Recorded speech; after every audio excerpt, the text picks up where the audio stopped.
How many moles of oxygen are required to completely react with 15 moles of propane according to the balanced equation? This here is the balanced equation.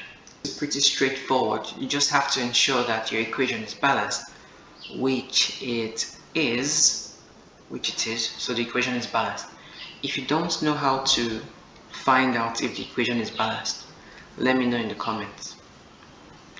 Alright, so in this case, our equation is actually balanced because what we have on the left hand side equals what we have on the right hand side. So 1 mole of C3H8 reacts with 5 moles of O2.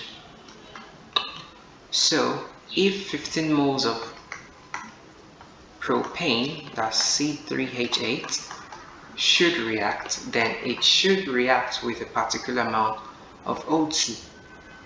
Okay, and then that would just give you your X as, again, this number multiplied by the one across divided by the one at the back.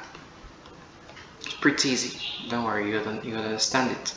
Just keep practicing questions like this, okay? It's proportion. So we have 15 times 5, and that's all, actually. Is that 75? What's 15 times 5? 75, right? Moles of O2, and that's basically how you would write your answer. So moles of O2, that's the amount of moles of oxygen required. Any other thing, 2 sig figs, we're good to go. Alright, so that's basically all. Okay, so let me know what you think about this. I think this particular question just involves a proportion and it's pretty easy. So let me know what you think about this question, okay? I'll see you on question 10.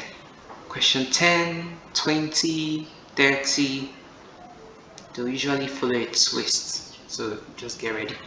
Alright, see you on question 10.